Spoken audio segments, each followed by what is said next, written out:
welcome to today's episode of the Balanced Approach podcast. I'm your host, Louis Padian. I hope that you're doing well and are enjoying the podcast and the topics we've covered so far. These podcasts are released every Monday, Wednesday and Friday, so be sure to subscribe wherever you are listening to be kept up to date. So today, as it is January 1st, and Happy New Year to you if you're listening today, or Happy New Year if you're listening to the future as well. Hope you had a wonderful New Year or New Year's Eve. Today we'll be focusing on New Year's resolutions, how to build new habits, as it often is a fresh start for a lot of people. So, as you've probably found in the past, a lot of people go in with the best intentions in the new year. I think we've discussed in the past, and we'll be touching on it again, how few and far between the success stories are with regards to New Year's resolutions or continuing these healthier habits beyond January. But we're not here to sort of talk about the doom and gloom, but actually put some strategies in place so you can use the information from this episode, Wednesdays and Fridays, to ensure that you're going bigger, better, stronger beyond January, and we can really ensure that you're getting the most out of these best intentions. So, as I've said, it often paints a really sobering picture. I think it's around 8% of people who actually make New Year's resolutions and they stick long term, and around 80% of people who make resolutions, they're abandoned within the first few months. But actually, there's a few reasons or a few things that we can do to really make sure that you're part of the few people who stick to it. And a big part of this is around how we're viewing these goals or these ambitions, these things that we're trying to change. And there's a few things that I put in place that with my clients, or if you're listening to this, that could make all the difference as we move into the new year. First of all, making sure that you're being really specific. I think people often fall short by setting really vague, really well-intentioned but vague goals. So things like, I'm going to get healthier, or I'm going to start running a bit more. And often we need to be a lot more specific. And you maybe heard of SMART goals or the GROW system we've discussed in previous episodes. Well, SMART is specific, measurable, attainable, realistic and time-based. And the GROW model works slightly different by using the SMART sort of structure to ensure that you're getting the process in place, that you're observing obstacles, and something that we've really focused on with the Unwrap Healthy habits that's launched last week. If you're listening to this and it's still January, you're more than welcome to join. Just click the link in my bio or the link below in the description. And we're all working on becoming healthier, happier, more well-rounded human beings within that group. And a big part of that is how we set up goals. So when we talk about being specific with our goals, it's mainly around having a real sort of end goal to them. So we're going to say, if it was a running goal, I'm going to, instead of I'm going to run more, it could be that I'm going to run 5 kilometers by June 1st. Again, adding a bit more to that, and you might even go a bit further and go, well, I'm going to do this by, and that's where you can say, I'm going to commit to 3 runs per week. So I'm going to run 5 kilometers by the 1st of June. I'm going to do that by running at 6 p.m. with my running group on a Monday, Wednesday and Friday. And again, that's a lot more robust. There's a lot more structure. There's a lot more to take away and put in practice rather than going, I'm just going to run a little bit more. Same with cooking. People say, I'm just going to start cooking a bit healthier at home. How are we going to do that? And it could be that, well, I'm going to buy this cookbook and I'm going to use 1 or 2 recipes per week that include 1 or 2 portions of my fruit and veg.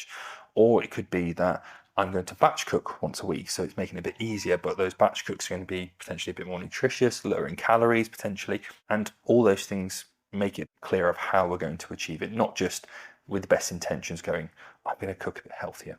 So first of all, be specific. Second of all is set smaller steps. Often people think about the end goal or where they want to be. So if we take running, for example, I want to run a marathon by the end of the year, which a lot of people might actually start out this year with the best intentions.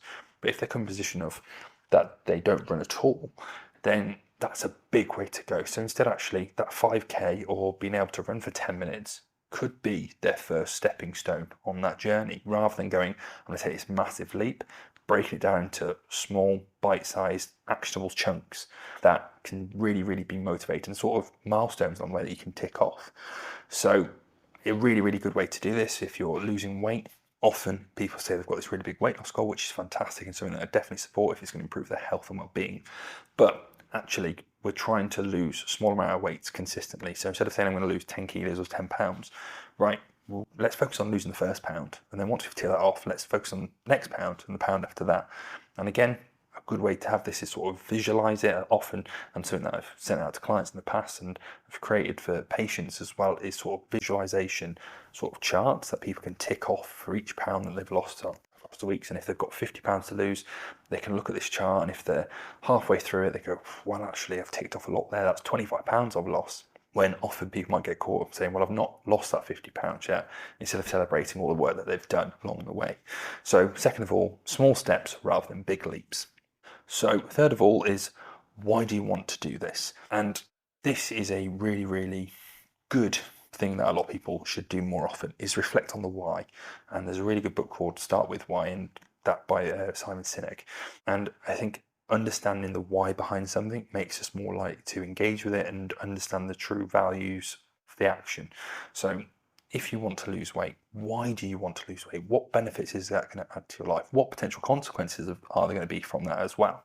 And being aware of these things as we move into it can, again, make us aware of pitfalls or things that might happen along the way. So if I lose weight, if I'm looking to lose 10 pounds over the next 6 months, what are the potential benefits of that? Well, I'm probably going to find it a bit easier to go for walks daily. I'm probably going to feel a bit more comfortable in myself. I'm probably going to have a bit of a better relationship with food, hopefully, if you're doing it in the right way. What are the consequences of that? Well, I'll probably be eating less food. Dieting will make me and that have to be hungry from time to time, and I might not be able to be as indulgent with certain foods. And being aware of this and accepting these consequences can be a big part of this. So the why question around it is hugely important, because it's understanding what's our motivations, what's the deeper motivations. And often we want to have sort of a health element in there, but finding your why will help fuel that commitment to the process and towards your goal. So third of all, why do you want to do this? So as we want to move forward, there's three other things I thought would be really useful to mention. And first of all would be to having social support is hugely important. That's a big reason why I created the Unwrap Healthy Habits community, is to hopefully build and foster a community where people are aiming to get a bit better each day. They don't feel judged by others, and they want to be more positive in their relationship with themselves, food, exercise and activity, build healthy and happier human beings. And being a part of community is a huge part of the success of a lot of sort of weight loss groups. Is the community element. The shared problem solving is a huge part of it. Shared values, often having struggles, but also celebrating success as well. And all these are big parts of being a part of a community that you can benefit from as well. So if you've got a goal this year or this new year, it could be to lose weight, join the weight loss community, in particular Unwrap Your Healthy Habits, where I'm there to support you. But if you want to choose another one, go ahead.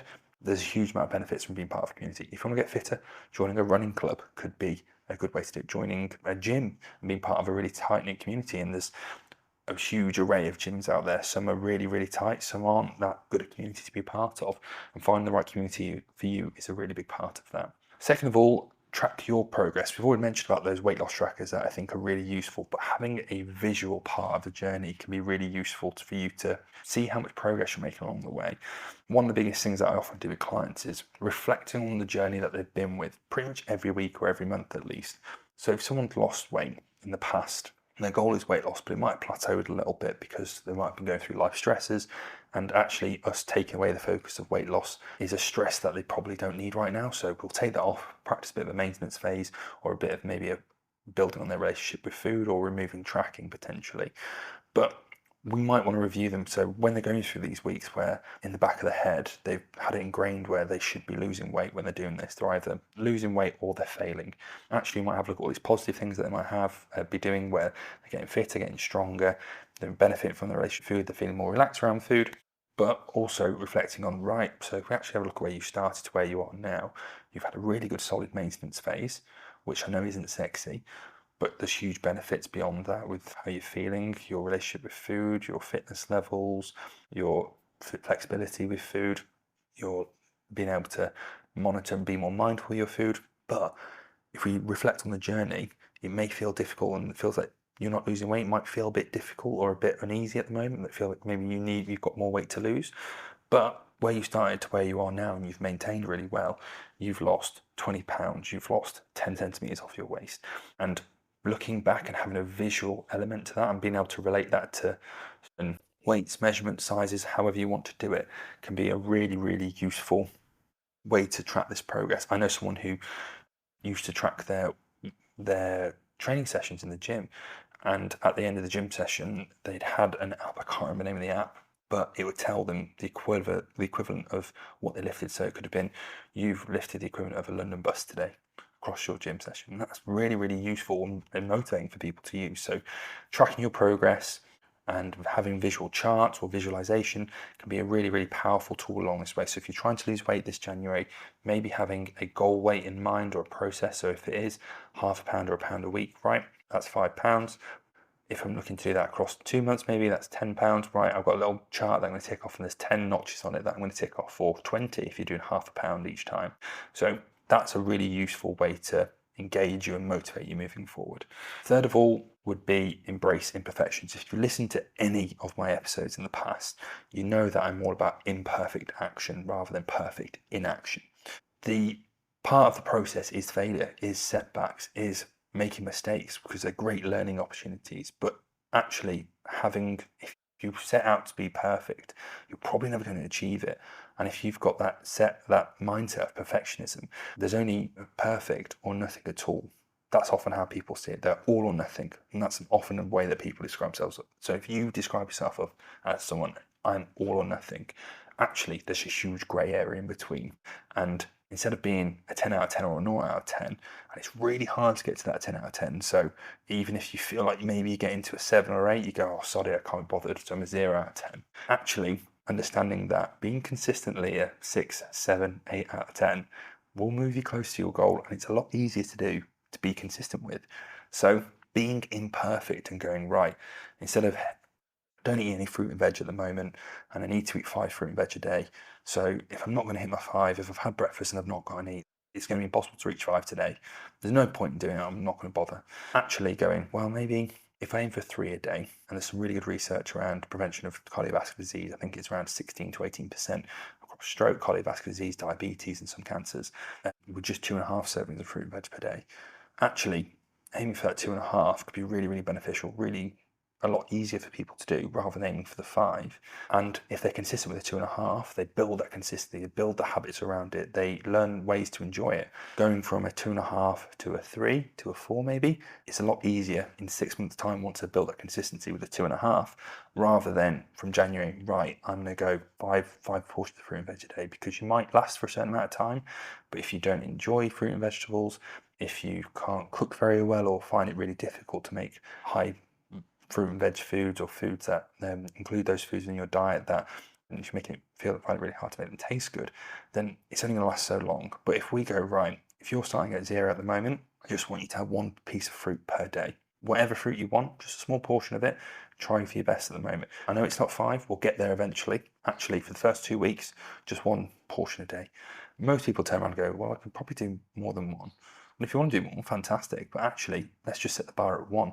And you know what? It's better than nothing. Out's better than out, as one of my older patients. I used to have a patient in the NHS who was, I think she was 94, that I worked with health coaching. She was fantastic.